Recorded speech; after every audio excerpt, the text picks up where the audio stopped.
अस्सलाम वालेकुम। उम्मीद करते हैं आप तमाम अहबाब खैरियत से होंगे। आज की इस नशस्त में हमारे साथ मौजूद है सुहेल खान आफरीदी।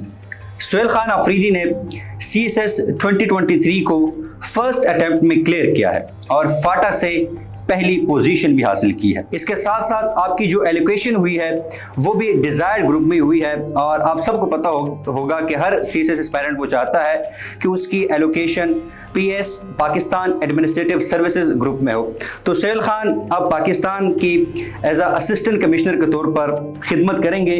हमारे साथ मौजूद है सुहेल खान आफरीदी। अस्सलाम वालेकुम सुहेल। वालेकुम सलाम। सुहेल, सबसे पहले तो बहुत बहुत शुक्रिया आपने वक्त दिया और एक बार फिर आपको बहुत बहुत मुबारक हो। खुशी की बात तो ये भी है कि चूंकि आपका फाटा से ताल्लुक है तो हमारे लिए बड़ी फ़ख्र की बात है कि आपने फाटा से पहली पोजीशन हासिल की है। जी, बड़ी मेहरबानी असद। बुलाने का भी बहुत शुक्रिया, क्योंकि मैं जो इधर जो कुछ बोलूँगा, जो मेरे तस्वुरात होंगे वो आप ही के थ्रू अगर लोगों तक पहुँचे, एस्पायरेंट्स तक पहुँचे, वो लोग जो मेहनत करते हैं, जो उनको ये फील्ड पसंद है, तो ये उनके लिए भी फ़ायदा होगा, मेरे लिए भी फ़ायदा होगा। आपका भी बहुत बहुत शुक्रिया। अच्छा सुहेल, सबसे पहले तो मुझे ये बताइएगा, नाम आपका है सुहेल खान आफरीदी, रहते आप वजीरिस्तान में है, तो आपको वजीर बोला जाए या अफरीदी बोला जाए, ये कहानी क्या है? ये तकरीबन ना फॉर द लास्ट जब से रिजल्ट अनाउंस हुआ है, कोई 10-15 लोगों ने यही सवाल मुझसे पूछा है कि भाई कहाँ अफरीदी, उधर पहाड़ों से उड़कर खैबर एजेंसी की और आप इधर बन्नू में, और आप ज़बान भी वज़ीर के बोलते हैं, तो ये क्या मामला है? असल में मेरे जो दादा साहब थे वो 1940s में खैबर एजेंसी से बन्नू शिफ्ट हुए हैं, that is before the creation of Pakistan. तो अब वहाँ पे हम आबाद हैं, हमने मतलब ज़मीनें ली हैं, घर हैं, लोग साथ रिश्ते हैं। हम बन्नू खदरी मोहम्मद खेल में आबाद है। और ये है कि मेरे जो वालिदा हैं वो भी वजीर हैं। अच्छा, तो एक जो है ये वजीर टच है आपके अंदर? ये टच है, दोनों टच है, बनूसी टच भी हैं, वजीर भी हैं और अफरीदी तो है ही। अच्छा माशाल्लाह। अच्छा सुहेल, ज़रा अगर काइंडली आप हमारे ऑडियंस के साथ अपना एजुकेशनल बैकग्राउंड शेयर कर सकें, कहाँ से तालीम हासिल की फिर? जी बिल्कुल। मेरी जो प्राइमरी एजुकेशन थी 6 तक 5 तक वो एक गांव के एक गवर्नमेंट स्कूल में हुई है। बिल्कुल वो स्कूल जिसकी चरदीवारी नहीं होती। अच्छा। वो एक दरख्त के नीचे टाट बिछा कर लोग बैठते हैं और एक उस्ताद सारे सब्जेक्ट्स पढ़ा रहे होते हैं। मेरी प्राइमरी एजुकेशन एक ऐसी स्कूल में हुई है, सरकारी स्कूल में, क्योंकि मैं शहर जा नहीं सकता था, न तो रोडें अच्छी थी, ना कोई था कि मुझे आके छोड़ते किसी प्राइवेट स्कूल में। लेकिन फिर ये हुआ कि इसके बाद जो ईटा का एक टेस्ट कंडक्ट होता है, फाटा सेक्रेटरीट कंडक्ट करवाता है हर साल 6 और 7 क्लास के बच्चों के लिए। तो उस टेस्ट में मैंने वो टेस्ट दिया और इसमें मेरी पहली पोजीशन आई थी। अच्छा माशाल्लाह। जी, बन्नू में भी और खैबर एजेंसी में भी। तो उस टेस्ट के थ्रू फिर मुझे मौका मिला कि मैं O लेवल्स कर लो हाईटेक कैम्ब्रिज स्कूल टेक्सला से। वहाँ पे मैंने 7 साल गुजारे और फिर 7 साल के बाद O लेवल्स के बाद मुझे जो O लेवल्स का रिजल्ट था, जो कैम्ब्रिज यूनिवर्सिटी लंदन कंडक्ट करवाती थी, उसमें मेरे सारे स्टेट A ग्रेड आए और उस ग्रेड्स के थ्रू मुझे LGS Lahore grammar school Islamabad. इसका मतलब ये हो कि बचपन से ही पढ़ाकू? हाँ, मैं तो ना बिल्कुल पढ़ाकू नहीं, वो कहते ना किताबी कीड़ा था। किताबी कीड़ा। इस पे मुझे बात याद आई कि मेरे जो बड़े भाई थे वो 4th क्लास में थे, मैं 2nd क्लास में था। तो मैं अपनी किताबों के साथ साथ उनकी किताबें भी पढ़ता था 4th क्लास के।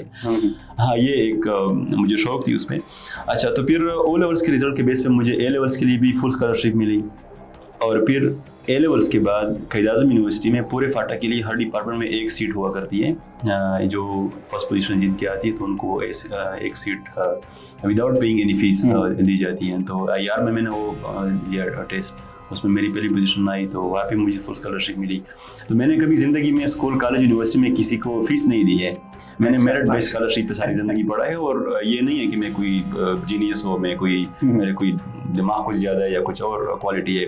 वो एक क्वालिटी है जो हर किसी में हो सकती है, वो है मेहनत और फोकस। तो आप समझते हैं कि जितनी भी आपको स्कॉलरशिप्स मिली है उसके पीछे 2 है रीजंस हैं जी। एक 2 कीज कह लें, एक मेहनत जी और दूसरी फोकस। बिल्कुल। हाँ, अगर मेहनत हो और मेहनत फोकस्ड मेहनत हो, ये नहीं है, देखिए मेहनत तो हर कोई करता है ना, लेकिन 1 घंटा वो वाला काम किया, 5 घंटे वो वाला नहीं, एक ही काम को सही टाइम दो, सही फोकस से करो, तो उस काम से कुछ निकल आ जाता है फिर मुस्तकबिल में।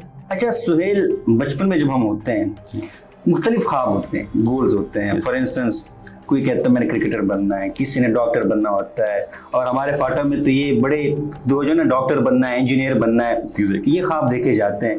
सुहेल ने बचपन में क्या ख्वाब देखा था, क्या बनना था सुहेल ने?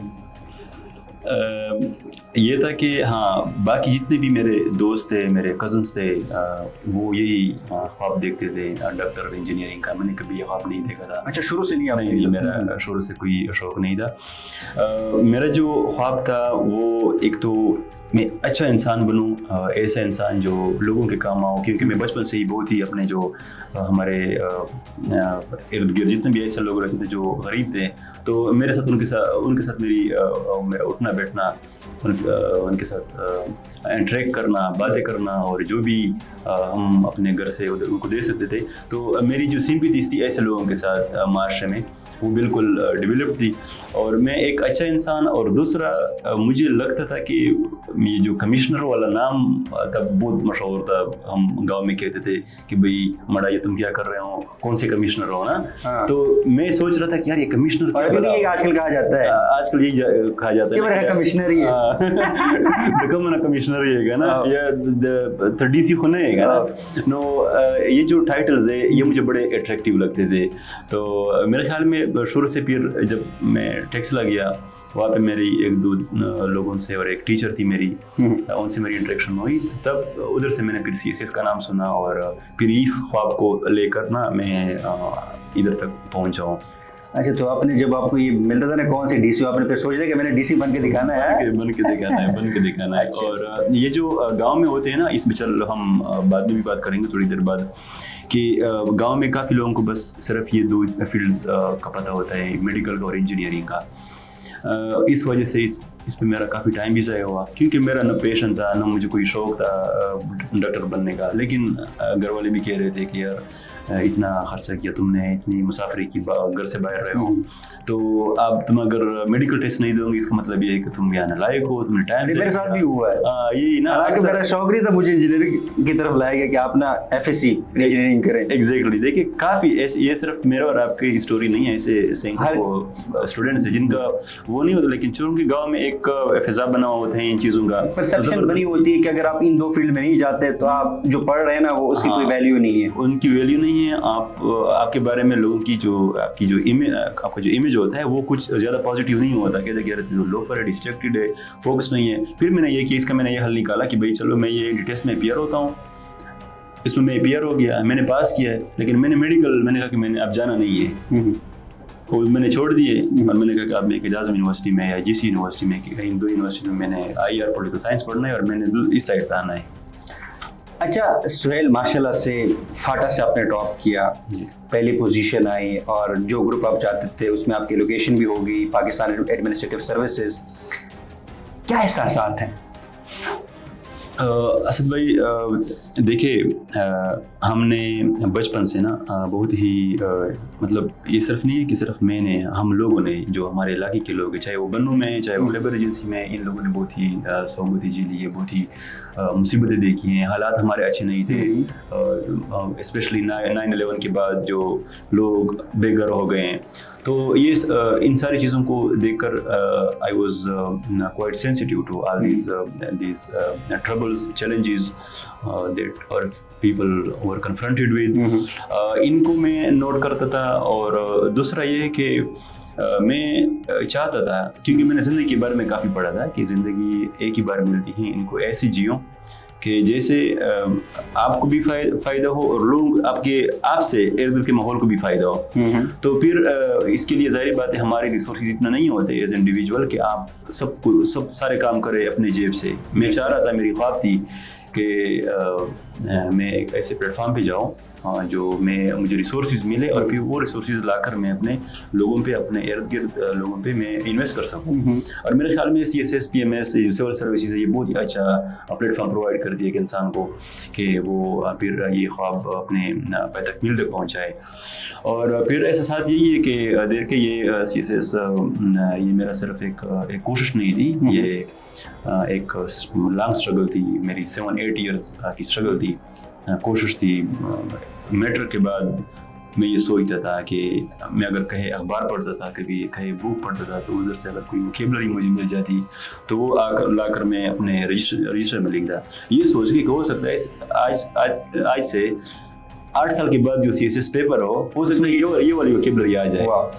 तो ये एक स्ट्रगल थी, एक ख्वाब था, और फिर ये है कि मुझे शौक भी था इसका, और जब एक ख्वाब पूरा हो जाए तो इनके जो एहसास होते हैं, जैसा कि आपको क्वेश्चन में बताया, बहुत ही यूनिक किस्म के एहसास होते हैं, बहुत ही आप अल्लाह के शुक्रगुजार होते हो, अपने आप के शुक्रगुजार होते हो, आपको बहुत ही एक सेटिस्फेक्शन मिलती है, सुकून मिलता है कि चले जिसके लिए मैंने काम किया, मैंने रातें गुजारी, मैंने मेरे कज़न्स की तकरीबन 3 कज़न्स की ऐसी शादी हुई बिल्कुल हमारे अपने घर में, जो मेरे अंकल्स के बेटे फर्स्ट कज़न जो थे उनकी शादी हुई, मैं उनकी शादी पे नहीं गया हूँ। मैंने कभी, मुझे नहीं याद कि ईद के दिन भी मैंने वो ज़ाया की, मैंने ईद के दिन भी कुछ ना कुछ पढ़ा है, मैंने कुछ लिखता था मैं। तो जब एक काम के लिए, एक ऑब्जेक्टिव के लिए आपकी इतनी ज़्यादा सेक्रीफाइसेस हो और फिर वो आखिर पूरी हो जाए तो बहुत ही अच्छा महसूस होता है। और सुहेल भाई, हमने तो आपकी स्ट्रगल देखी है पिछले 3 सालों में जब से आपसे इंटरेक्शन हुआ है। अब कुछ ऐसी बातें जो कि कैमरे पे नहीं करनी चाहिए, जो बड़ा एक टफ लाइफ आपने गुजारी है BMS के दौरान, जो एक सानिया हुआ, फिर आगे जो कुछ ऐसे लाइफ में आपके इवेंट्स आए, बड़े डिस्टर्बिंग इवेंट्स थे, लेकिन फिर भी आपने वो स्ट्रगल कंटिन्यू की। अच्छा, ये बताइएगा कि जब आपको पता चला कि आपकी एलोकेशन पाकिस्तान एडमिनिस्ट्रेटिव सर्विसेज में हुई है, तो सबसे पहले कॉल आपने किसको की? असद भाई, ये वो 10-15 मिनट्स थे ना, जो न तो इससे पहले ऐसे लम्हे मैंने देखे थे, और मुझे पता है कि इसके बाद भी मुझे नहीं याद कि मुझे एहसास नहीं है कि कभी ऐसा वक्त आएगा। मैं तकरीबन 1:50 पे मस्जिद जा रहा था ज़ोहर की नमाज के लिए, और एक मैसेज आया सर जसरा की तरफ से, सर जसरा मरीद साहब मेरे उस्ताद है, तो उन्होंने मैसेज किया कि दी CSS 2023 result will be announced in a while. तो मैं उधर ही खड़ा हो गया, मैंने कहा कि यार अब सर है, इनको इन्फॉर्मेशन होगी। सैटरडे का दिन था, छुट्टी भी थी, लेकिन पाकिस्तान में सरप्राइजेस मिलते रहते हैं। जैसे ही मैं मस्जिद के इंटर हो गया, तकरीबन 1 मिनट के बाद वो जो डॉक्यूमेंट है रिजल्ट का वो अपलोड हो गया। अब मैंने कहा कि चलो मैं पहले नमाज पढ़ो, उसके बाद अल्लाह से बातें करो, उसके बाद मैं देखता हूँ लोगों के साथ। जैसे मैंने नमाज पढ़ी, मेरे ख्याल में लोग दोस्त जितने भी मेरे थे वो इस वक्त शायद सो रहे होंगे, टाइम ही ऐसा था। जैसे मैंने नमाज पढ़ी, मैंने डॉक्यूमेंट खोला और फिर मैंने सर्च किया, मैंने नाम देखा और नाम के साथ बिल्कुल फ्रंट पे वही ग्रुप देखा, PAS group, Pakistan administrative services. तो ज़ाहिर बात है वो जो एहसास थे वो बिल्कुल यूनिक थे। मैंने कहा कि यार मतलब जहन में ये आया कि जिसके लिए मैंने इतनी मेहनत की 7-8 साल, वो तो यही हो गया वो। तो फिर मैं बाहर निकला मस्जिद से, मैंने सबसे पहले अम्मी को कॉल की। अच्छा। क्योंकि वो बहुत इन सब मुझसे ज़्यादा डिजर्विंग वो थी। बचपन से बस हमारे सामने खाने के बाद किताबें, हालांकि वो एजुकेटेड नहीं है, लेकिन वो किताबें रखा करती थी कि अब इस खाने के बाद ये किताब पढ़नी है। फिर ज़ाहिर बात है माँ बाप के अपने बच्चे के करियर में वो आर्किटेक्ट होते हैं, असल में बहुत ही उनका अहम रोल होता है। वालिद साहब थे नहीं, जो कि मैं समझता हूँ कि सबसे ज़्यादा हकदार थे इस न्यूज़ के, लेकिन वालिदा को फिर मैंने कॉल की, उनको मैंने बताया कि मतलब वही जिस ग्रुप में मैं जाना चाहता था, मेरी लोकेशन भी हो गई और इस ग्रुप में हो गई, लेकिन मेरे ख्याल में वो जज्बात से आगे से कुछ बोल नहीं सकती थी, तो मैंने सबसे पहले अम्मी को कॉल की थी। बड़े मेरे पास भी वो अल्फाज ख़त्म हो रहे जिस तरह बता रहे हैं स्टोरी। यकीनन जब अम्मी को पता चल गया और उन्हें क्या एहसास होंगे। तो सुहेल भाई, ये तैयारी आपने 8 साल आप बता रहे हैं कि तब से आप कर रहे हैं, स्ट्रगल है आपकी जी, शुरू कैसे की? क्योंकि बहुत सारे पाकिस्तान एस्पायरेंट्स हैं जो कि CSS देना चाहते हैं, CSS के एग्ज़ाम देना चाहते हैं और ब्यूरोक्रेसी को ज्वाइन करना चाहते हैं, तो आपकी स्ट्रेटजी क्या थी सही CSS के लिए? स्ट्रेटजी ये थी असद भाई कि देखिए CSS में बहुत मल्टीपल वेरिएबल्स इन्वॉल्व होते हैं ना, शायद मैं वो सारे इस एक इंटरव्यू में बता ना सकूँ, लेकिन मैं एक ओवरव्यू देना चाहता हूँ। देखिए CSS में कहता हूँ ना कि 12 पेपर्स है। अब 12 पेपर्स में मैं ये समझता हूँ कि CSS is the exam of your, it is the test of your English, rest are just papers. वो मेरे ख्याल में बस पेपर आप कंप्लीट करो, सही आंसर करो क्वेश्चन को, सही प्रेजेंट करो अपने आंसर्स को, तो मेरे ख्याल में उसमें कोई मसला नहीं होगा, पास हो जाते हैं। लेकिन जो सबसे ज़्यादा एक हिटिंग पॉइंट है, एक जो है जिसके एक प्रीडोमिनेंस इम्पोर्टेंस देनी चाहिए जिस सब्जेक्ट को, वो है अंग्रेज़ी, वो इंग्लिश है, चाहे वो ऐसे है चाहे वो ग्रामर है। और वो तब मेरे ख्याल में इम्प्रूव हो सकते हैं जब आपने रीडिंग की हो। हमारे माशरे में ख़ासकर हमारे जो फाटा के स्टूडेंट्स हैं, KPK के स्टूडेंट्स हैं, उनमें ये एक कमी मैं देखता हूँ, महसूस करता हूँ कि वो रीडिंग नहीं करते ज़्यादा, वो शॉर्टकट्स मारते हैं कि बस ये नोट्स मिले कहीं से, मार्केट से, किसी दुकान से नोट्स में पढ़ लो और जाके उसको उधर छापो और रिप्रोड्यूस करो पेपर पे। रीडिंग बहुत इंपॉर्टेंट है। मैं बचपन से, मुझे याद है मेट्रिक FSC में ये जो छोटे छोटे नावल्स थे ये मैं पढ़ा करता था। So diverse reading is the prerequisite for a well polished, well articulated English language.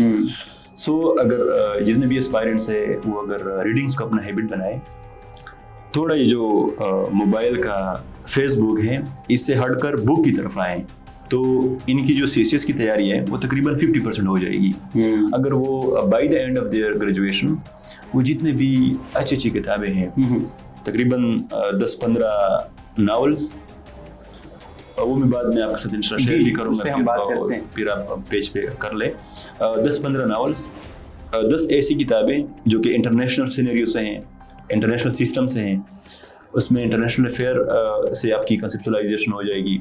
और 10-15 ऐसी किताबें जो कि हमारे नेशनल लेवल के हैं, हमारे जो पाकिस्तान का सिस्टम है, पाकिस्तान का जो सोशल सिस्टम है, इकोनॉमिक है, पॉलिटिकल है, हमारे जो इर्द गिर्द की सिक्योरिटी सिचुएशन है, हमारे जो नेबर्स है, इसके बारे में है। तो अगर ये 30-35-40 किताबें वो पढ़ लें तो मेरे ख्याल में उनकी जो लैंग्वेज, इंग्लिश लैंग्वेज, वो पॉलिश हो जाएगी, उनके पास डाइवर्सिटी होगी अल्फाज की, वो किसी भी लफ्ज़ को अपने कंटेक्स्ट में यूज़ करने के काबिल हो जाएंगे। दूसरा है कि उनको सेंटेंस स्ट्रक्चर आ जाएगा। ठीक। तीसरी बात यह है कि उनको ये पता चलेगा कि किसी एक बात को शुरू करना है, क्योंकि बात शुरू करना सबसे एक चैलेंज है, स्पेशली ऐसे के पेपर में। सो उनको वो भी आएगा।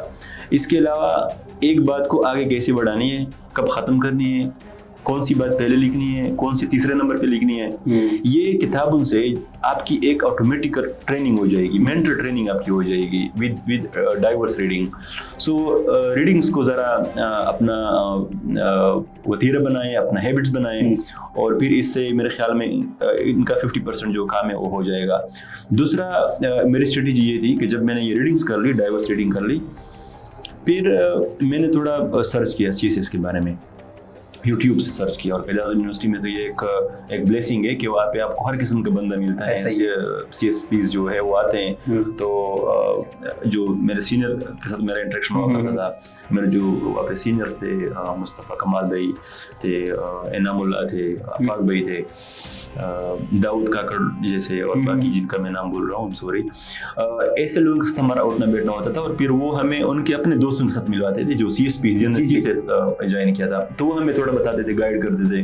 फिर इस्लामाबाद में जो एकेडमीज है, उनका वीकेंड पे किसी ना किसी वीकेंड में कोई सेमिनार हुआ करता था। उस सेमिनार में जाके तो हमें थोड़ा एक ओवरव्यू मिलता था कि CSS चीज़ है क्या, पेपर्स कौन से हैं, कहाँ से शुरू करना है, कहाँ से शुरू नहीं करना।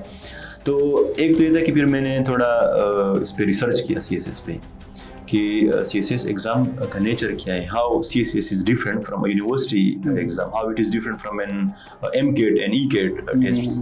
तो जब मुझे पता चला कि CSS का एक डिफरेंट नेचर है, CSS एक एबनॉर्मल एग्ज़ाम है, इसके लिए अप्रोच भी एबनॉर्मल होनी चाहिए। हम नॉर्मल अप्रोच पे एबनॉर्मल चीज़ को नहीं कर सकते, हम यूनिवर्सिटी वाला अप्रोच इधर एग्ज़ाम में भी अप्लाई करते, ये थोड़ा फिर मुश्किल होगा। सो CSS के बारे में मुझे ओवरव्यू हुआ, और फिर मुझे ये पता चला कि CSS का जो सिलेबस है वो हार्ड कॉपी पे मेरे पास होना चाहिए। दूसरा, पिछले 15 साल के जो पास पेपर्स है उनका भी हार्ड कॉपी का एक पेक मेरे पास होना चाहिए। सो मुझे सिलेबस से एक फ्रेमवर्क, एक आउटलाइन मिलती थी कि मैंने ये काम करना है, और पास पेपर से मुझे पता चलता था कि इस सिलेबस से किस नेचर के क्वेश्चन आते हैं। तो मुझे ना थोड़ी वो कॉन्फिडेंस आता था कि चलो ये तो फिर आसान है, इतना मुश्किल भी नहीं है जैसे कि लोग बताते हैं। सो ये दो चीज़ें स्टूडेंट्स के पास लाजमी होनी चाहिए, CSS सिलेबस और पास पेपर्स।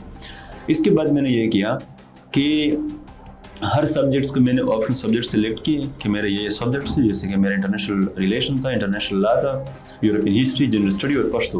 और फिर इसके बाद मैंने जो क्वालिटी बुक्स है हर सब्जेक्ट के 2-2 3-3 किताबें मैंने कहीं से ले आई। एक या तो किसी सीनियर से पूछता था या किसी मेंटोर से पूछता था कि कौन सी किताब इस सब्जेक्ट के लिए, तो वो किताबें मैं लाता था और फिर बैठकर मैंने किसी भी एक टॉपिक को सिलेक्ट करके 3 बुक से पढ़ता था एक ही टॉपिक को। अच्छा। एक टॉपिक को एक किताब उधर मार करके दूसरी किताब से तीसरे से इस तरह, और सारे मैंने एक एक्सपेंडेड नोट्स बनाए शुरू में। और फिर जब मैंने एक्सपेंडेड नोट्स बनाए, पूरे सिलेबस कवर किया एक सब्जेक्ट का, फिर इसको अपने अब किताबों को साइड पे रखकर अपने सब्जेक्ट्स, अपने जो नोट्स मैंने बनाए थे एक्सपेंडेड, उन नोट्स को मैं पढ़ता था। और फिर उससे जो ज़्यादा इंपॉर्टेंट चीज़ मुझे मिली, जो ज़्यादा कंसेप्चुअलाइज थी, जो ज़्यादा आइडिया बेस्ड थी, या कोई फैक्ट था या कोई आइडिया था जो बहुत ही इम्पोर्टेंट था उस टॉपिक में, उससे मैं थोड़े मुख्तसर नोट्स बनाता था। 1 लाइन 2 लाइन्स में पूरे एक पैराग्राफ को मैं उसकी प्रेस से बनाता था। और फिर मैंने 3rd वर्जन भी बनाया उसका। अच्छा। 3rd वर्जन पे सिर्फ एक वर्ड या एक फ्रेज लिखो और सिर्फ एक पेज पे पूरा एक चैप्टर आता था। सो इस तरह मैंने एक पूरे एक सब्जेक्ट को लेकर आता था। और फिर इसके बाद मैंने फिर ये किया कि 3rd जो मेरा वो था स्टेप था कि एकेडमीज में जो टीचर्स होते हैं ना, वो मॉक एग्ज़ाम करवाते हैं। अब मॉक एग्ज़ाम को देख कर के अच्छा इस सब्जेक्ट्स के इस तरह से क्वेश्चन आ सकते हैं, तो वो क्वेश्चन मैं खुद अटेम्प्ट करता था। अटेम्प्ट किया तो मुझे थोड़ा बहुत अंदाजा हो, जब आप अटेम्प्ट करते हैं क्वेश्चन को, आप अपने आंसर को पढ़ते हो या किसी दोस्त को दिखाते हो, तो पता चलता है कि आप कितने पानी में हो, बिल्कुल कितना आप एड्रेस कर सकते हो। और फिर ये भी मैं बताऊं कि मैंने कोई एकेडमी ज्वाइन नहीं की हुई है सारे प्रिपरेशन के लिए, कि मैं इस्लामियात के लिए भी एकेडमी ज्वाइन करूँ, मैं इंटरनेशनल लॉ के लिए भी, मैं IR के लिए नहीं। मैंने सिर्फ एक जिसके लिए एकेडमी ज्वाइन की थी, वो है इंग्लिश एसे। इंग्लिश एसे के लिए मैंने एकेडमी ज्वाइन की थी। उसमें पेशावर में भी एक टीचर है मेरे, सर अतीक साहब, प्रोफेसर है इस्लामिया कॉलेज में, उनसे भी पढ़ा है, सर जसरा से भी पढ़ा है। और मेरे ऑनलाइन टीचर थे सर मुबशर रियाज, उनसे भी मैं कभी कभी कुछ ऐसे मैंने उनको भेजे थे एवल्यूएशन के लिए। सो मैं स्टूडेंट्स को ये एडवाइस करता हूँ कि अगर आपके कोई सोशल साइंस बैकग्राउंड हो, फिर आपको फुल फ्लेज एकेडमी ज्वाइन करने की ज़रूरत नहीं है। हाँ, आप ये ऐसा करें कि मॉक एग्जाम दिया करें, जितना दे सकते हो दे, एकेडमी में दे। मेरे ख्याल में वीकेंड्स पे उनके सेशंस होते हैं अपने मॉक एग्जाम के, मॉक एग्जाम के लिए अप्लाई करें। और दूसरा, इंग्लिश पे जितना ज़्यादा आप फोकस कर सकते हो, चाहे आप मेंटोर रखते हो, आप मॉक देते हो, जो भी करते हो, या एकेडमी ज्वाइन करते हो, उनके लिए लाजमी करें, लेकिन बाकी सब्जेक्ट्स के लिए लाजमी नहीं है। सो मेरी भी यही थी, जैसे कि मैं अपनी इसको समराइज करूँ अपने अप्रोच को, मैंने डाइवर्स रीडिंग की थी। इसके बाद मैंने CSS के बारे में जाना था, मैंने इसको कंसेप्चुअलाइज किया था कि किस नेचर का सब्जेक्ट एग्जाम है। तीसरा मैंने ये किया था कि पास पेपर्स और सिलेबस को एनालाइज किया। और इसके अलावा मैंने जो इंग्लिश के लिए कोई टीचर ढूंढना, अच्छा सा टीचर हो, सही आपको फीडबैक दे, बस यही मेरी स्ट्रेटेजी थी। और अगर पेरेंट्स भी इस पे अमल करें तो इंशाल्लाह कोई मसला नहीं होगा। अच्छा सुहेल भाई, पाकिस्तान में जो मिथ है कि फर्स्ट अटेम्प्ट में CSS क्लियर करना बहुत मुश्किल है, अक्सर लोग फर्स्ट अटेम्प्ट इसलिए देते हैं ताकि वो प्रैक्टिस हो जाए, थोड़ा सा एक्सपोजर हो जाए कि CSS एग्जाम है क्या। मुख्तसरन बताइएगा कि फर्स्ट अटेम्प्ट जैसा आपने CSS क्लियर किया है, इस पेरेंट्स शॉर्ट बताइए कि किस तरह क्लियर कर सकते हैं। देखिए, कभी भी ना जिन लोगों ने इसको एज अ ट्रायल बेस पे लिया ना एग्जाम को, वो उसके लिए सेकंड अटेम्प्ट में और थर्ड अटेम्प्ट में बहुत मुश्किल हो जाएगा। क्योंकि एक तो यह है कि जो एग्जाम का सदमा है वो भी बर्दाश्त करना पड़ेगा उनको, लोगों का जो कॉन्फिडेंस है उस एस्पायरेंट पे वो भी कम हो जाएगा, और वो खुद भी शक करने लगेगा या लगेगी अपने कैपेबिलिटी पे कि यार मैंने ये नहीं किया तो वाकई मेरे 4-5 पेपर देखिए, जो बंदा ट्रायल बेस पे देता है ना, उसके 5 से कम पेपर फेल नहीं होते फिर, ठीक है। तो उसके जो मोटिवेशन लेवल है खुद अपना डिस्ट्रॉय करेगा, ये बहुत कम हो जाएगी उसकी। सो कभी भी ये गलती नहीं है, ये ब्लंडर है, अपने करियर के साथ ज्यादती है अगर कोई ट्रायल बेस पे दे। सो मुख्तसरन यही है कि सही तैयारी करें और फिर तैयारी के बाद अटेम्प्ट दें। कभी भी बेशक फिर वो फेल हो जाए, मतलब बेशक फेल हो जाए लेकिन तैयारी पूरी हो। ये वाला मेंटेलिटी ना हो कि भाई मैं जाऊंगा तो हो गया, नहीं तो सेकंड में हो जाएगा। ये मेंटेलिटी बहुत ही बचगाना है, बहुत ही ज्यादती है अपने साथ, अपनी पढ़ाई के साथ, अपने पेरेंट्स के वसाइल के साथ। कभी भी ऐसा ना करें।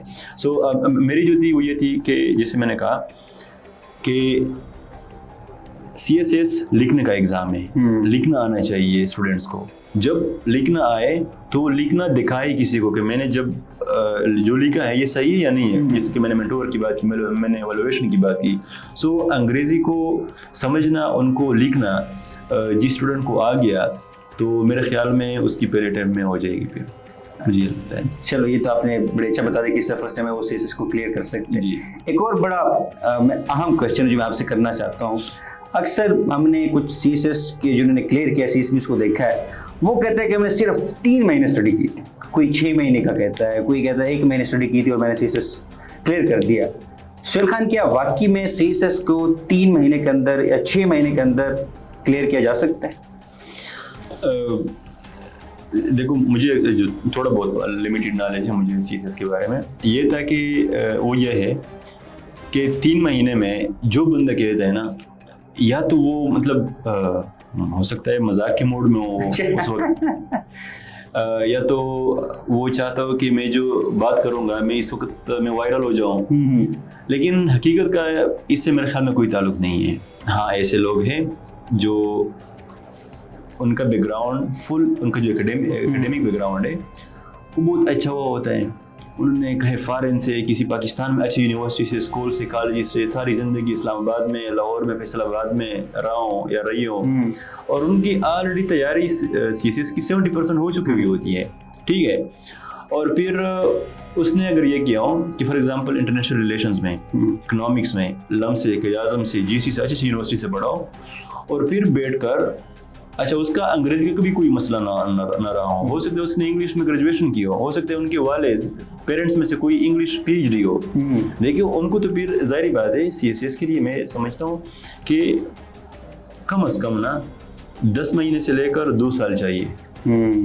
10 महीने से लेकर 2 साल ये रेंज है वैसे नॉर्मल। एक ऐसा स्टूडेंट्स जिनका ये वाला सफ़र 10 महीने वाला 7 महीने हो चुका हो, 7 महीने हो चुका हो, वो कैसे कि उनके घर में 7 क्लास से वो पढ़ रही हो, इंग्लिश लिख रही हो, और उनके वालिदैन उनको चेक कर रहे हो, उनकी अंग्रेजी का भी कोई मसला ना हो, उनके घर में एनालिसिस होती हैं टी टेबल पे भी, डिनर पे भी, कि आज जो पॉलिटिकल डेवलपमेंट, आज जो वाक़या हो गया, इसके क्या रीजंस थे, इनके क्या असरात होंगे, तो जाहिर बात है उनकी एनालिटिकल स्किल्स भी डेवलप हुए होंगे।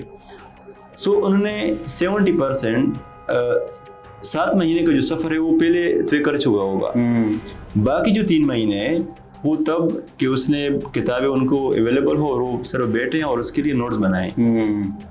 ऐसा मुमकिन है 3 महीने वाला, लेकिन फुल फ्लेज्ड तैयारी कि उसने ना कभी एकेडमी ज्वाइन की हो, ना उसको CSS का पता हो, ना उसको जो ऐसे के डायनेमिक्स है उनको पता हो, और ये सारी चीज़ें वो सिर्फ 3 महीने में करे, तो इट इज़ इम्पॉसिबल। बिल्कुल, मेरा जो रेंज है वो 10 महीने से 2 साल तक है। अच्छा सुहेल भाई, इंग्लिश ऐसे द किलर पेपर, ये सब्जेक्ट आपने उसको किस तरह तैयार किया, क्या स्ट्रेटेजी थी ऐसे को पास करने के लिए? जी, देखिए, ऐसे पहले जैसे मैंने बताया पहले कि मैंने ऐसे के CSS के बारे में रिसर्च की थी, और उस रिसर्च में मुझे ये पता चला कि जो ऐसे है वो बिल्कुल जैसे कहते हैं एक्यूलिस हील, बिल्कुल एक्यूलिस हील है। सबसे एक एस्पायरेंट का एक वीकेस्ट पॉइंट है जिस पर वो एग्जामिनर उसको हिट करेगा। सो ये तो मुझे पता चल गया कि ये ऐसे पे जितना ज़्यादा काम हो जाए वो कम है।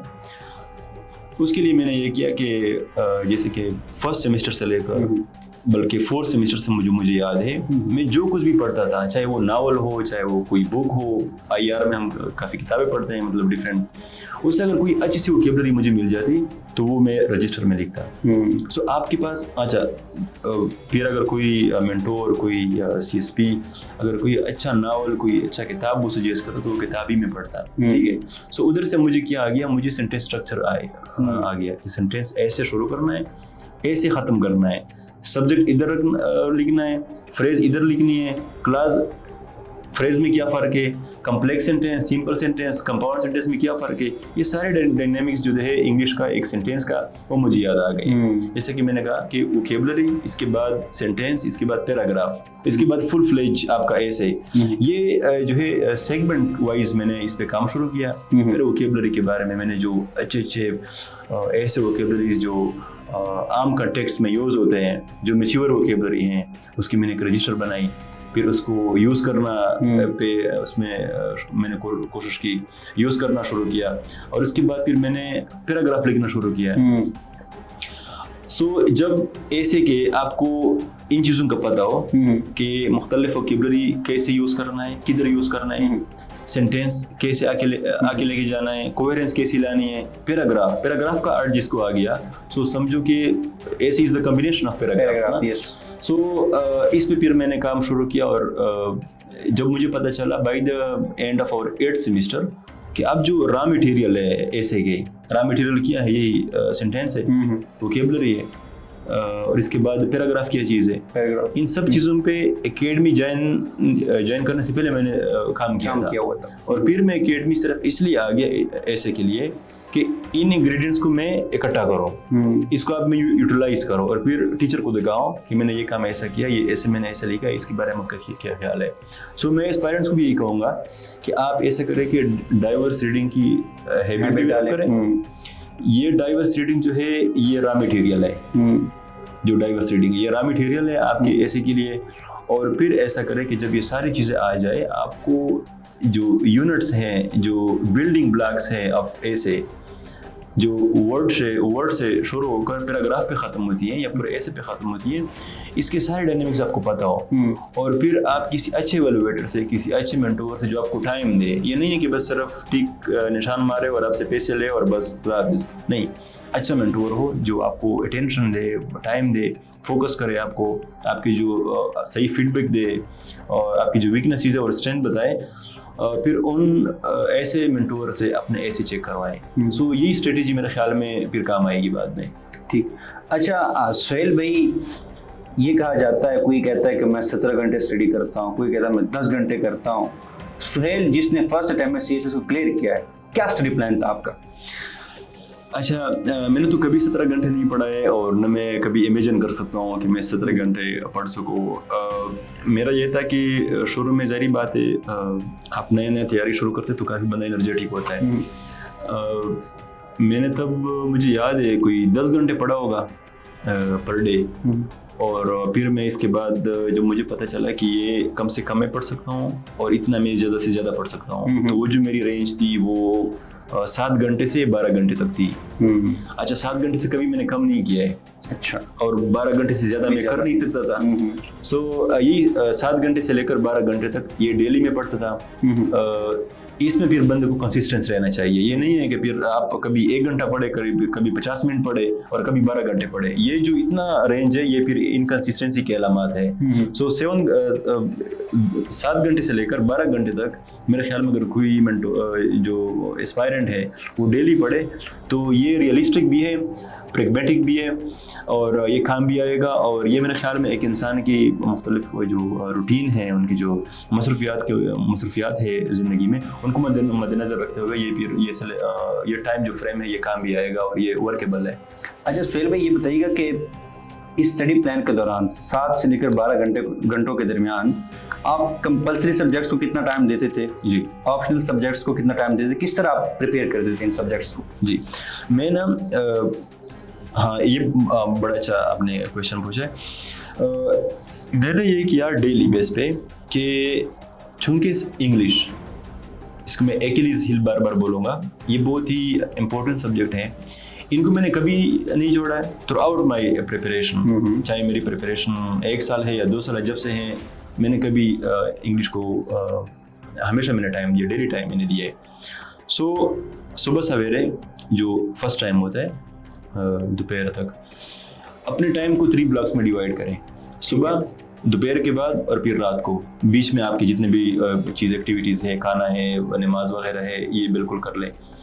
इन 3 जो फेजेस है टाइम के दिन के, इस पे मैं 3 सब्जेक्ट करता था। 3 इंग्लिश, ऐसे और प्रेसे डेली कुछ ना कुछ करता था, ठीक है। या ऐसे के बारे में किसी मेंटोर का लेक्चर सुनता, ठीक है, या मैं कोई पैराग्राफ लिखता, या मैं डन न्यूज़पेपर की जो 3 एडिटोरियल्स है, कोई एक एडिटोरियल को मैं रिफ्रेश करता, ठीक है। सो वो ऐसी एक्टिविटी जो ऐसे से रिलेटेड हो, एक ये वाला एक्टिविटी। दूसरा जो इंग्लिश 2 पेपर है, ग्रामर और कंपोजिशन, इसके चाहे वो वोकेबलरी हो, चाहे वो कोई इडियम हो, चाहे वो कोई नरेशन हो, चाहे वो प्रेस से कंपोजिशन, इससे रिलेटेड कोई एक एक्टिविटी, ये कंपलसरी हुआ करती थी। बाकी में एक कंपलसरी सब्जेक्ट और दूसरा ऑप्शनल सब्जेक्ट, एक ऑप्शनल एक कंपलसरी, ये भी साथ साथ करता था बाकी 2 फेजेस में। सो इंग्लिश ऐसे और प्रेसे ये कभी भी किसी पेरेंट को नहीं छोड़ना चाहिए, इस पर डेली काम करे, चाहे आधा घंटा हो 20 मिनट हो, लेकिन इनको कभी भी साइड पे ना करे। इंग्लिश ऐसे और प्रेसे, और बाकी इस्लामियात, मुझे याद है इस्लामियात और इंटरनेशनल लॉ एक कंपलसरी सब्जेक्ट और एक ऑप्शनल, ये मैं दोनों साथ साथ चलाता रहा।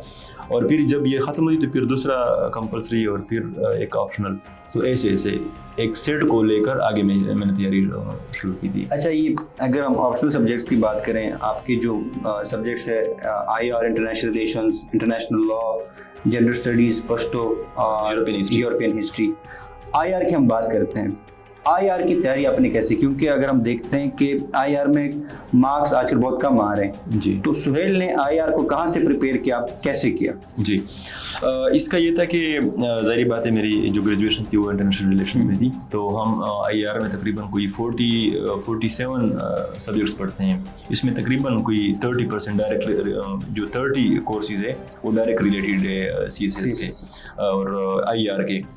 सो वो तो हमने ज़ाहिर बात है 4 साल डिग्री थी, मुख्तलिफ लेक्चर्स सुने, हमें पता चला कि अच्छा ये इंटरनेशनल सिस्टम होती क्या है, इंटरनेशनल सिस्टम में जो ग्रेट पावर्स है उनका क्या रोल है, अमेरिका और चाइना क्यों आपस में उनका ट्रेड वार चल रहा है, हमारे जो फिर रीजनल लेवल पे आओ साउथ एशिया में इंडिया, पाकिस्तान, ईरान, अफगानिस्तान, इनके क्या पॉलिटिकल डायनामिक्स है, फिर पाकिस्तान का क्या रोल है वर्ल्ड पॉलिटिक्स में, रीजनल पॉलिटिक्स में। सो ये जो IR के बेसिक्स थे, बेसिक्स फंडामेंटल्स, वो तो हमें डिग्री से पता चल गया कि ये है। फिर मुझे याद है कि जब मेरी ग्रेजुएशन हो गई, ग्रेजुएशन के बाद मैंने IR की CSS वाली तैयारी शुरू की, क्योंकि जो CSS का सिलेबस होता है वो डिग्री के सिलेबस से बिल्कुल डिफरेंट है। कभी भी कोई एस्पायरेंट इस पे रिलाई ना करे कि चूंकि मैंने IR में ग्रेजुएशन की है सो मेरे लिए बिल्कुल आसान है, मैं तो CSS वाला भी कर लूँगा, नहीं, CSS वाला IR बहुत डिफरेंट है डिग्री से। सो मैंने जो CSS का सिलेबस है वो निकाला और उनमें से एक टॉपिक को मैं अपने जितने मेरे रजिस्टर्स थे, मेरे नोट्स थे, उसमें मैंने सर्च किया कि अच्छा थोड़ा बहुत शायद अगर 30-40% का APPA किया हो, सो वो चीज़ से मैं तस्वीर लेता था या मैं उसी नोट से अलग नोट्स बनाना मैंने शुरू किए अपने रजिस्टर से भी।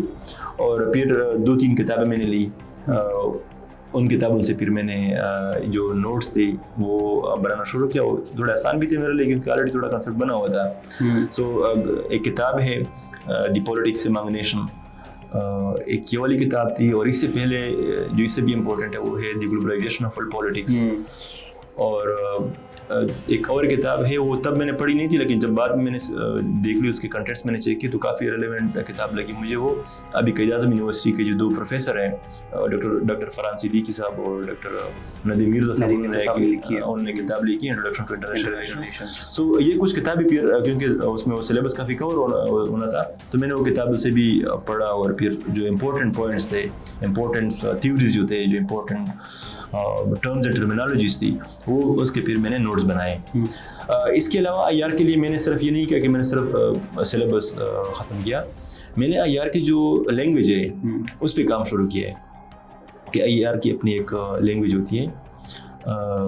मैं अगर ये कहूँ कि फॉर एग्ज़ाम्पल IR में जो हम आम अंग्रेज़ी में कहते हैं कि इन 2 मुल्कों के बीच में एग्रीमेंट हो गया है, they came to a middle ground in a particular conflict। so ये तो हम आम अंग्रेजी में कहते हैं। IR की ज़बान में हम ये कहते हैं कि the 2 countries reached a rapprochement। so जो rapprochement है, जो rapprochement भी हम इसको कहते हैं, इसने एक इंग्लिश वाले वर्ड को रिप्लेस किया, सब्स्टिट्यूट किया। सो आपने कभी भी एक ऐसे की नज़र से एक अंग्रेजी में आईआर के पेपर को अटेम्प्ट नहीं करना है। आईआर के पेपर के अपने टर्मिनोलॉजी यूज करनी है, आपने टर्मिनोलॉजी यूज़ करनी है उनकी। हर कोई भी इवेंट हो उस पर आपने कोई ना किसी जो थ्योरी है, मुख्तलिफ 5-6 थ्योरीज है, उसको अप्लाई करके आपने वो इवेंट डिस्क्राइब करना होता है। सो ये चीज़ें जब मैंने लिखना फिर शुरू की, दिखाया दोस्तों को भी, टीचर्स मैंने नहीं पढ़ा है फिर, लेकिन मेरे जो दोस्त थे, मेरे रूममेट्स थे, उनको भी दिखाया तो उनको उसमें वो आईआर नज़र आ गया है मेरे आंसर्स में, तो फिर इसने मेरे ख्याल में हेल्प किया। अच्छा सुहेल, अगर क्विकली जो आपके जो ऑप्शनल सब्जेक्ट्स थे, आपने जिन बुक्स आईआर को तो आपने बता दिए, बाकी सब्जेक्ट कहाँ से तैयार किया, अगर आप हमारे ऑडियंस के साथ शेयर करें जी कि वो किस तरह तैयार कर सकते हैं, कहाँ से कर सकते हैं? अच्छा, मैं एक बात बोल गया हूँ, लाजमी नहीं है कि सारे सब्जेक्ट्स आपने 3 किताबों से पढ़ने हैं, ये भी कुछ ज़्यादा ही बर्डन हो जाएगी। जैसे कि जनरल साइंस एंड एबिलिटी वाला जो पेपर है, उसमें अगर कोई एस्पायरेंट सिर्फ जो मियां शफी की किताब है वो एक किताब ले और बाकी यूट्यूब और गूगल यूज़ करे, ठीक है, मेरे ख्याल में उनसे उनका सारा पेपर कवर हो सकता है। ठीक है, पश्तो के लिए ज़्यादा उसकी ज़रूरत नहीं है, बस सिर्फ यूट्यूब पे जो एक बुक है पोहना ये वाली किताब है, दूसरी एक छोटी सी किताब है छोड़ मलगलर है, एक ये वाली किताब है, और दूसरा यूट्यूब पे मुख्तलिफ लेक्चर्स भी हैं, और साथ साथ जो गनी खान है, रहमान बाबा है, खुशहाल खटक साहब, इनकी जितने भी शायरी है वो अवेलेबल है, वो सिर्फ वो सुना करे। सॉन्ग में भी है बिल्कुल ऐसे ही, सॉन्ग्स उनकी सुना करे, बिल्कुल सॉन्ग्स की शक्ल में उनकी गज़लें आई हुई है, तो वो सुना करे। और जो इमला है, पश्तो राइटिंग है इमला, वो भी अवेलेबल है यूट्यूब पे सारा, कुछ काफ़ी लेक्चर्स मैंने देखे हैं, अभी भी अवेलेबल है। सो इनके लिए सिर्फ देखिए, पश्तो के लिए एक किताब या 2 किताबें, साइंस के लिए मैंने अभी एक किताब सिर्फ बताई, और ऐसे बहुत सारे सब्जेक्ट्स हैं जिनके लिए आपको सिर्फ 1-8 किताब पढ़नी पड़ती है, बाकी आप नेट पे भी रिलाई कर सकते हैं। लेकिन 4-5 ऐसे सब्जेक्ट्स है, कोर्सेज है, इसके लिए आपको तकरीबन 2-3 किताबें फुल फ्लेज पढ़नी पड़ेगी, क्योंकि वो एक तो काफ़ी सेंसिटिव सब्जेक्ट्स हैं, वो काफ़ी फेल भी होते हैं, जैसे कि इंग्लिश पर ऐसे हो गया, इंग्लिश ऐसे हो गया, और जो हिस्ट्रीज़ है, यूरोपियन हिस्ट्री है, अमेरिकन हिस्ट्री है, वो काफ़ी अक्सर हिट होती है। और दूसरा सबसे है ये इस्लामियात। अब ये नहीं है कि सिर्फ करीमदाद चुगताई की किताब पढ़ ली और फिर कहे कि बस मैंने तो अभी इस्लामियात का पेपर देना है। उसके साथ हाफिज़ चुगताई साहब की किताब के साथ साथ आप जो एक किताब है उसकी शकोर काकड़ साहब, शकोर काकड़ की किताब है, और दूसरी किताब है मौदूदी की इंट्रोडक्शन टू इस्लाम, तीसरी किताब है प्रोफेसर चद्दड़, एक प्रोफेसर चद्दड़, हाँ ये ट्रू, बहुत अच्छी किताब है, बहुत अच्छी किताब है, बिल्कुल। सो ये 3-4 किताबें अगर आप इस्लामियात की पढ़ ले, देखिए एक तो आपको इस्लामियात का नॉलेज आएगा, अच्छी बात है, आपको अपने इस्लाम के बारे में पता चलेगा, उससे आपको डाइवर्स डेटा आएगा। हो सकता है कोई ऐसी आयत हो जिसकी अरबी एक किताब में ना हो, सिर्फ ट्रांसलेशन हो, उसी ट्रांसलेशन की अरबी आपको दूसरी किताब से मिल सकती है। सो इस्लामियात, इंटरनेशनल रिलेशंस, जो हिस्ट्रीज है, चाहे वो यूरोपियन हिस्ट्री हो, यूरोपियन हिस्ट्री के बारे में बताइएगा, आपने कहाँ से तैयारी की? जी, सो ये 2-4-5 सब्जेक्ट्स है, इनके लिए 2-3 किताब बिल्कुल पढ़ ले, बाकी उनके लिए ज़्यादा किताब पढ़ने की ज़रूरत नहीं है, वो इतने हिट नहीं होते, इतने वो कम से कम पास हो जाएंगे। हाँ, मेरा यूरोपियन हिस्ट्री था, उस पर ज़रा बताइएगा आपने कहाँ से तैयारी की? हाँ, यूरोपियन का ये था कि क्योंकि बहुत एक लेंथी सिलेबस है, बहुत ज़्यादा लेंथी सिलेबस है। एग्जैक्टली, इसका सिलेबस भी लेंथी है। उसके लिए मुझे जो आसानी थी वो ये थी कि इंटरनेशनल रिलेशंस में हम आईआर के थोड़ा बैकग्राउंड पढ़ते हैं, हम World War I, World War II, Australia से शुरू होकर आप चलते हैं ना, आईआर के एक बैकग्राउंड है, कैसे मुख्तलिफ जो स्टेट्स है वो कैसे आपस में हिस्टोरिकली उन्होंने इंटरेक्ट किया है, क्यों जर्मनी और फ्रांस की कंपटीशन रही है आपस में। सो हमने ये सारा बैकग्राउंड हमने आईआर में पढ़ा था, World War I, II, cold war, फिर 9/11 तक ना, ये सारा। सो हमें थोड़ा अंदाज़ा था यूरोपियन हिस्ट्री का ऑलरेडी। फिर इसके बाद मैंने एक जो पाकिस्तानी राइटर है, फारूक नाम है उनका, फारूक इससे कुछ नाम है, एग्जैक्टली इस तरह उनका एक वो है, वर्ल्ड टाइम जो पब्लिश किया, पब्लिश किया, बिल्कुल यूरोपियन हिस्ट्री का टाइटल है उनके बुक के ऊपर। एक वो वाली किताब थी, और दूसरी किताब जो थी वो पीकॉक की एक किताब थी, पीकॉक। सो ये दो किताबें मैंने पढ़ी थी, और ऑलरेडी मेरे पास IR की जो ग्लोबलाइजेशन ऑफ पॉलिटिक्स है, इनसे भी IR के काफ़ी डेटा वहाँ पे मुझे मिला। सो ये 3-4 सोर्सेज मैंने यूरोपियन हिस्ट्री के लिए यूज़ की हुई थी। अच्छा सुहेल भाई, अक्सर लोग जो है ना इस बात में कंफ्यूज होते हैं कि हम पॉलिटिकल साइंस लेना चाहिए, US हिस्ट्री ले, यूरोपियन हिस्ट्री ले, IR ले, जेंडर ले, आप क्या कहेंगे कौन सा सब्जेक्ट वो सिलेक्ट करें? ये जो बिगिनर्स होते हैं ना, ये सबसे ज़्यादा बेचारे इनमें थोड़े वो कंफ्यूज होते हैं कि अब कौन से सब्जेक्ट्स में लो, कहाँ से मैं शुरू करूँ। फला टीचर तो मुझे कह रहा है कि पॉलिटिकल साइंस इसमें अच्छे नंबर आएंगे, इसमें अच्छे नंबर आएंगे, लेकिन फला तो कह रहा है कि नहीं यार इंटरनेशनल रिलेशंस में अच्छे। देखिए ये CSS जो सफ़र है ना, ये स्टूडेंट्स ने, एस्पायरेंट ने खुद तय करनी होती है। कल को आप पास हो गए, आप फेल हो गए, ये सब आपके साथ होगा, अच्छा है या बुरा है। आप अपनी ये जो सिलेक्शन है ये इंटरनल है, इंटरनल होना चाहिए, एक्सटर्नल नहीं होना चाहिए। ठीक है। देखिए हर इंसान की एक सफ़र होता है, ठीक है। अब एक मेंटोर है, वो पता नहीं कहाँ से उन्होंने यूनिवर्सिटी की हो, कौन सी डिग्री की हो खुद, बिल्कुल एग्जैक्ट। और एक स्टूडेंट है जो अभी 5 मिनट पहले सिर्फ उनके साथ मिला है, उनके साथ मुलाकात हुई है, विद इन 5 मिनट्स कैसे एक मेंटोर दूसरे एस्पायरेंट्स को कह सकता है कि फला सब्जेक्ट फलाना ले लें। आपने उसमें जो एस्पायरेंट है उनका बैकग्राउंड नहीं देखा है, उनका क्या इंटरेस्ट है, उनके क्या तसव्वुरात है, उनके क्या व्यूज़ है।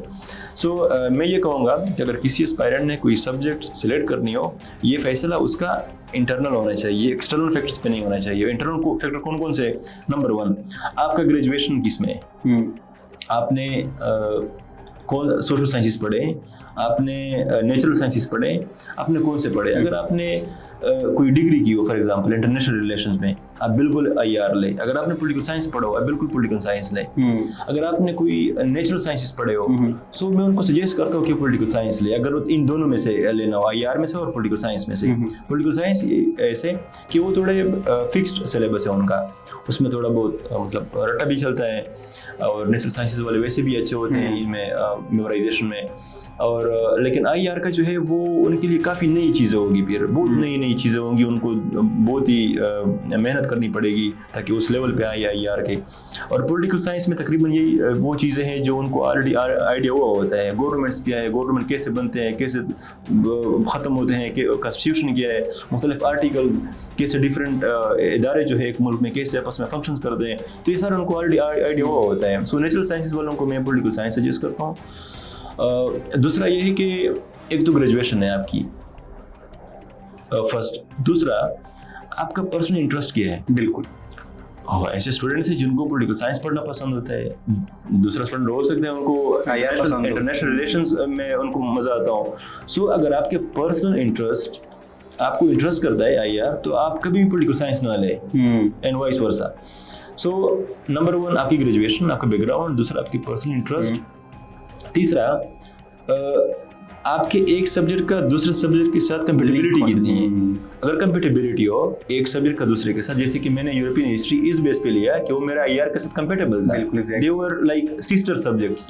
सो इस पे अगर आप है कंपेटेबल है वो सब्जेक्ट्स, तो ये वही ले। बाकी एक थ्योरी है कि सब्जेक्ट्स हिट होते हैं और इसमें नंबर कम नहीं आते।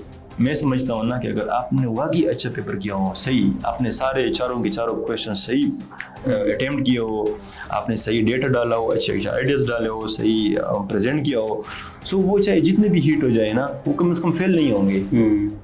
आपने वो डेटा की बात की कि आप डेटा डालना चाहिए फिर उसमें पेपर में, आपकी जो पेपर अटेम्प्टिंग टेक्निक थी वो क्या थी? क्योंकि ये मार्केट में ये बात अक्सर हर कोई करता है कि आप फ्लो चार्ट डालें, मैप्स बनाएं। आपने कितने मैप्स बनाए थे, कितने फ्लो चार्ट्स बनाए थे? मैं तो खुद ज़ाहिर बात है जब सुनता हूँ ना ऐसे लोगों को जब तो कहे कि हर पैराग्राफ में कोई ना कोई डेटा होना चाहिए, फ्लो चार्ट्स होने चाहिए, मैप्स होने चाहिए। हाँ, ये चीज़ें अच्छी हैं पेपर में, लेकिन ये लाजमी नहीं है। इससे आपका पेपर पास नहीं होगा और ना फेल होगा, क्योंकि मैंने इतने ज़्यादा नहीं बनाए। देखिए डेटा से मेरा मतलब ये है कि आप एक क्वेश्चंस के जितने भी कंपोनेंट्स हैं जो पेपर में एग्जामिनर ने पूछे हैं आपसे, उन कंपोनेंट्स को आइडेंटिफाई करें, और उन कंपोनेंट्स को एड्रेस करने के लिए अगर आपके जहन में 2-3 फैक्ट्स एंड फिगर्स आते हैं तो वो आप जरूर डालें। लेकिन 2-3 का मतलब ये नहीं है कि 10 डालें। कि आपको बिल्कुल पता हो कि पाकिस्तान की इकोनॉमी इतने बिलियन है और इसमें इतने बिलियन जो है ये हमारे टैक्स से कलेक्ट होता है, इस इतने बिलियन फॉरेन रेमिटेंसीज है, ये सारे फैक्ट्स एंड फिगर नहीं डालने चाहिए। मेरा मतलब फैक्ट्स एंड फिगर से आइडियाज होने चाहिए। आइडियाज के लिए कोई मेमोराइजेशन की जरूरत नहीं होती, ठीक है, वो आपके जहन में आपकी अपनी पर्सनल ओपिनियन उसमें होती है। सो आप अच्छे ओपिनियन दें, अच्छे एनालिसिस करें किसी सब्जेक्ट्स के। हाँ, अगर आपको लगता है कि आपको 3-4 फैक्ट्स याद है तो उन फैक्ट्स को एक टेबल में आप इनकॉर्पोरेट कर सकते हैं। बिल्कुल बनाए टेबल, बिल्कुल मैप बनाए, लेकिन ये चीज़ें लाजमी नहीं है। लाजमी ये है कि आपने अपने ओपिनियन के साथ, अपने व्यूज़ के साथ उस आंसर को कैसे एड्रेस किया हुआ है। बाकी जो चीज़ें हैं, ये जो लोग कहते हैं कि नंबर्स लिखना है, डेटा लिखना है, ये सेकेंडरी चीज़ें हैं। ये अगर हो कंपल्सरी नहीं है, ये अगर हो तो बहुत अच्छी बात है, ना हो तो आपका आंसर जो है वो फेल नहीं होगा फिर। ठीक। अच्छा सुहेल, एक बार फिर मैं ऐसी की तरफ आपको लेके जाता हूँ, क्योंकि हर कोई एस्पायरेंट जो होता है, हर एस्पायरेंट ऐसे के पीछे भाग रहा होता है। ऐसे का कंटेंट आपने कहाँ से तैयार किया था, और साथ में ये भी आइडेंटिफाई कीजिएगा कौन सी थीम्स है, मेजर थीम जिनको पर काम करना चाहिए। हाँ, ऐसे के लिए ये था कि मैंने असद भाई सबसे पहले कोई थीम्स आइडेंटिफाई किए, जैसे कि 10-15 थीम्स मैंने आइडेंटिफाई। अच्छा, 10-15 थीम्स आपने? 10-15 थीम्स मैंने आइडेंटिफाई। वो कौन कौन से? और उन 10 को मैंने 2 पे डिवाइड किए। अच्छा, एक ग्लोबल लेवल से जो थे और हाफ पाकिस्तान लेवल से जो थे। ठीक है। ग्लोबल लेवल से फॉर एग्जांपल हमारे टाइम पे 2023 में चाइना यूएस का काफ़ी वो चल रहा था, अभी भी बल्कि चल रहा है। सो मैंने चेंजिंग वर्ल्ड आर्डर कि जो वर्ल्ड आर्डर है, जो पावर है, ये शिफ्ट हो रहा है फ्रॉम वेस्ट टू ईस्ट, इसके बारे में मुझे पता हो। चेंजिंग वर्ल्ड आर्डर है, नए नए ब्लॉक्स बन रहे हैं, नई नई पॉलिटिकल एफिलिएशन हो रही है, एक मुल्क दूसरे ब्लॉक के साथ एग्रीमेंट्स कर रहे हैं। ईरान जो है वो जा रहा है चाइना और रशिया के ब्लॉक में। सो ये चेंजिंग वर्ल्ड आर्डर है इस पे। और पाकिस्तान फॉरेन पॉलिसी कैसी होनी चाहिए, कौन से स्ट्रेंथ है पाकिस्तान फॉरेन पॉलिसी की और कौन से वीकनेसेस है, क्या रिकमेंडेशंस होने चाहिए।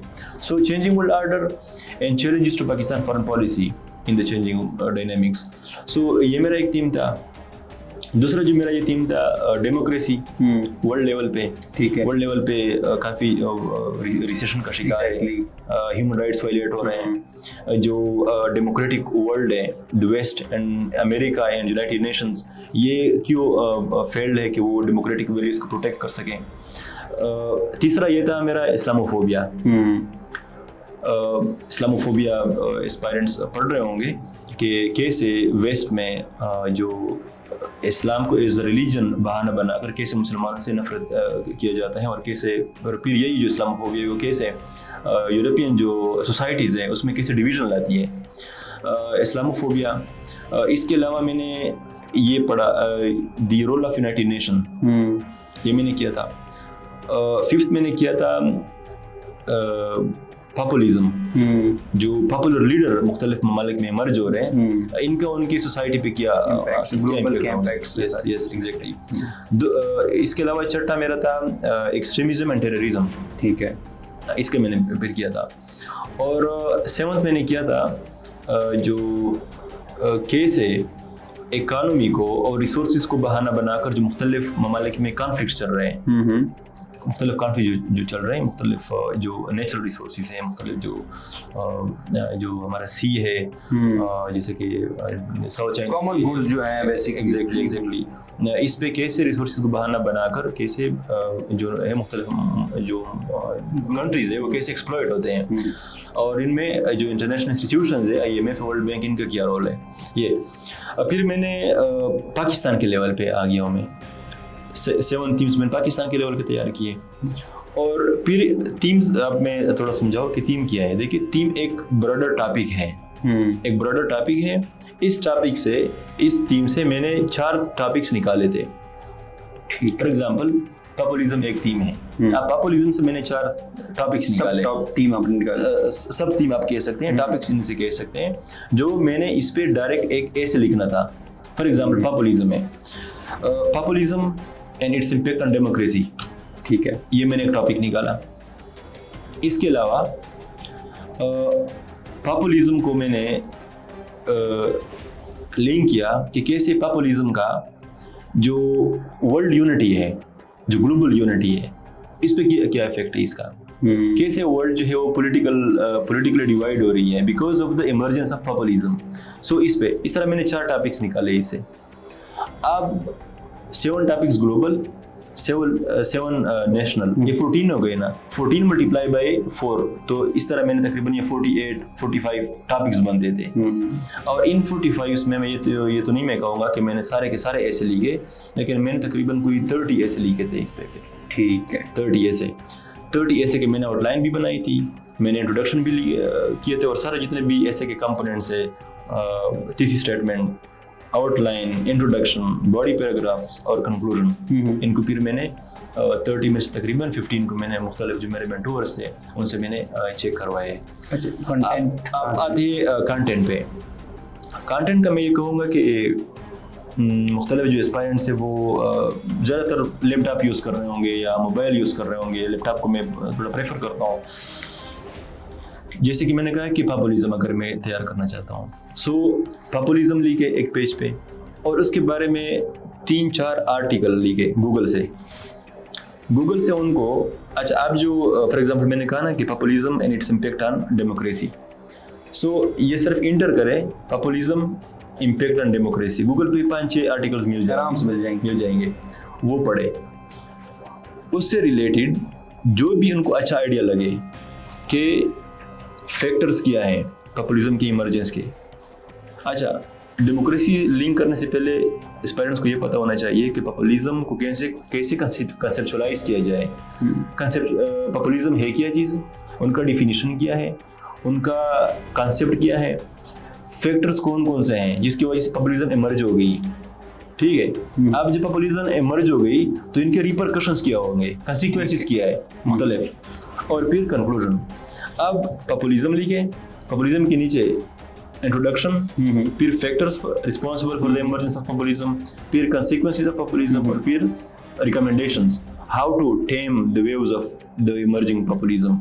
ये 4-5 सब हेडिंग में डिवाइड करे, और फिर जब वो पढ़ना शुरू कर दे मुख्तलिफ आर्टिकल्स गूगल पे, उससे रिलेटेड अगर वहाँ पे उनको फैक्टर मिले तो फैक्टर कॉपी करके इधर फैक्टर के नीचे पेस्ट करे। अगर उनको वहाँ पे किसी आर्टिकल में कंसीक्वेंस ऑफ पॉपुलिज्म मिले तो उधर से कॉपी करके इधर अपने लैपटॉप में उधर पेस्ट करे। सो एक एक्सपेंडेड नोट्स बनाए। इस तरह अलावा सिर्फ गूगल नहीं है, उनको किसी मैगजीन से पॉपुलिज्म पे कोई ऐसे मिले, मैगजीन से, चाहे वो जागीर टाइम्स हो, चाहे वो फॉरेन अफेयर हो। फॉरेन अफेयर में आजकल ये जो हॉट टॉपिक्स उस पर काफ़ी ऐसे आते हैं, उनको मैं रिकमेंड भी करता हूँ। फॉरेन अफेयर में जो मैगजीन है, क्योंकि उसमें बहुत ही मैच्योर अंग्रेजी उन्होंने यूज़ की हुई है। सो अगर उधर से उनको मिले, किसी के नोट्स उनको मिल गए, किसी एस्पायरेंट ने ऑलरेडी किसी क्वालिफाइड ने इस पे कोई ऐसे अटेम्प्ट किया हो, सो ये सारा डेटा उधर से जो भी डेटा उनको मिले, जो भी पॉइंट उनको वहाँ पे मिले, जो भी आइडिया मिले, वो उधर से पेस्ट करके अपने लैपटॉप में सेव किया करें। जब अब पॉपुलिज्म का जो मैंने डिवाइड किया मुख्तलिफ सेगमेंट पे, इंट्रोडक्शन, फैक्टर्स, कंसिक्वेंसेस, रिकमेंडेशन, इससे तकरीबन इनके 8 to 15 पेजेस बन जाएंगे। जब ये सारे बन जाए, फिर सारे उसको क्लोज करके अपने लैपटॉप को पढ़ना शुरू कर दें। 15 पेजेस को रिवाइज करें, और फिर उससे जो भी उनको अच्छे पॉइंट लगे कि ये बिल्कुल बहुत इंपॉर्टेंट, जैसे कि कंसीक्वेंसेस के नीचे उसने तकरीबन 8-10 कंसीक्वेंसेस लिखे होंगे पैराग्राफ की शक्ल में, उस पैराग्राफ को थोड़ा छोटा करके 2 लाइन में लिखे पेज पे। आप लैपटॉप को साइड पे रखे, थोड़े हैंड प्रैक्टिस भी हो जाए। सो मार्केट में जो पेजेस मिलती हैं, जो पेक्स मिलते हैं, उनके पास एक पेक हो, और वो पेज पे अपने लैपटॉप से अपनी नोट्स को जो एक्सपेंडेड मुख्तलिफ चीज़ों से उन्होंने पेस्ट किए हुए थे, कॉपी किए हुए, उस कॉपी पेस्ट नोट्स को ज़रा शॉर्ट करके 2-3 पेजेस में ले आए। उनके 8-10 कंसीक्वेंसेस भी आ जाए, 8-10 रिकमेंडेशन भी आ जाए, और कंक्लूजन।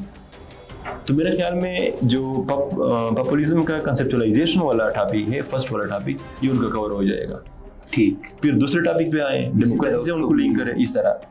और थर्ड उस पे स्टेप पे ऐसा करें कि मुख्तलिफ एकेडमीज़ के और जो पास पेपर सीएसएस के 15 ईयर्स के, उसमें देखे कि कौन कौन से ऐसे पॉपुलिज्म पे आए हुए हैं। सो जैसे टॉपिक उधर आया हो, वो खुद बैठकर उस पर शुरू करे काम, उसको अटेम्प्ट करना शुरू कर दे, और फिर वो किसी से इवैल्यूएट करवाए। अच्छा सुहेल भाई, आखिर में एक सवाल आपसे करना चाहूँगा, जो एस्पायरेंट्स है इस वक्त 2025 के लिए तैयारी कर रहे हैं, आगे 2024 के लिए तैयारी करेंगे, उनके लिए आपका क्या मैसेज है, उनको क्या करना चाहिए? मैसेज ये असद भाई के हमारे जो बड़े थे, हमसे पहले जो जनरेशन थी, उनके लिए जो चैलेंज था वो ये था कि कहाँ से किताबें ले आएँ और कहाँ से उस्ताद मिले उनको। आजकल के स्टूडेंट्स के लिए जो चैलेंज है वो ये नहीं है, किताबें भी मिलती हैं उनको ऑनलाइन टीचिंग भी मिल जाएगी, टीचर भी मिलेंगे, लेकिन उनको जो चैलेंज है वो ये है कि कैसे जो डिस्ट्रैक्शंस उनके जो फोकस डाइवर्ट होता है, जिससे कैसे उनसे खुद को इम्यून रखे, ये सबसे बड़ा चैलेंज है उनका। जो सोशल मीडिया है, मोबाइल यूज़ है, ये मेहरबानी करे ये एस्पायरेंट्स इससे ज़रा खुद को इम्यून रखें। ये सोशल मीडिया, ये मोबाइल, उनका सारा टाइम, उनका सारा जो एनर्जी है, मेंटल एनर्जी है जो बहुत चाहिए होती है CSS में, वो ड्रेन आउट कर जाती है। तो काइंडली जो सोशल मीडिया है उनको वाइजली इस्तेमाल करें। मेरे ख्याल में एस्पायरेंट्स को कोई ज़रूरत नहीं है कि वो अपने मोबाइल में फेसबुक ऐप रखें या इंस्टाग्राम रखें, हाँ यूट्यूब रखे, वो ट्विटर रखे, उससे थोड़ी उनकी एकेडमिक हो जाएगी। लेकिन जो सोशल मीडिया के डिस्ट्रैक्शंस है उनसे खुद को थोड़ा अमन में रखें, ये कहूँगा। सुहेल भाई, आपका ताल्लुक भी फाटा से, मेरा ताल्लुक भी फाटा से। हमारे जो कबायली भाई हैं वो यहाँ पर आते हैं, अक्सर डिस्ट्रैक्ट हो जाते हैं और उनको उस तरह की गाइडेंस, मेंटोरशिप नहीं मिलती जो उनको मिलनी चाहिए। तो उनके लिए आपका क्या मैसेज है? उनके लिए मेरा मैसेज ये है, सबसे पहले जो हमारे उन इलाकों से कि जो टीचर, जो उस्ताद है, उनको चाहिए कि ज़रा अपने स्टूडेंट्स में ढूंढ दे टैलेंट को, कि उनकी कौन सी चीज़ में टैलेंट है, और फिर अपने टैलेंट को, उनके जो टैलेंट है उनके वालिदैन तक पहुँच जाए कि आपके बच्चे में मैंने ये टैलेंट देखी है, और फिर आगे उनको फैसिलिटेट करें मुख्तलिफ यूनिवर्सिटीज़ में, कॉलेज में जो एडमिशन्स के लिए। मेरे साथ भी ऐसे, मेरे भी एक टीचर थे आजमत साहब, इरफान साहब, उन्होंने उनको जब पता चला कि इस बच्चे को शौक है पढ़ने का, तो उन्होंने मेरे पेरेंट्स से कॉन्टेक्ट किया कि ऐसे इंट्री टेस्ट होते हैं फाटा के, तो मैंने दे दी और आज मैं इधर हूँ। सो इस तरह वहाँ पे फाटा में जितने भी कबायली इलाके हैं, वहाँ पे जो टीचर्स हैं वो अपने स्टूडेंट्स को फैसिलिटेट किया करें। जैसे कि वहाँ पे काफ़ी अभी ऑर्गेनाइजेशन बनी हुई, जैसे कि वावा एक ऑर्गेनाइजेशन है, सो इनके थ्रू उनसे इनको लिंक करवाए, और ताकि वो स्टूडेंट्स कोई मसला ना हो स्कॉलरशिप एक्सेस करने में, इस तरह के। दूसरा ये है कि आपने डिस्ट्रैक्शन की बात की, ये बात मैंने भी खुद देखी है कि हमारे जो वहाँ के स्टूडेंट्स आते हैं इस्लामाबाद के और लाहौर की, जो एक कलरफुल माहौल है, जो रंगीन माहौल है, उसमें फिर वो भी रंगीन ही हो जाते हैं, वो रंगीन हो जाते हैं, फिर उसमें घूम जाते हैं वो।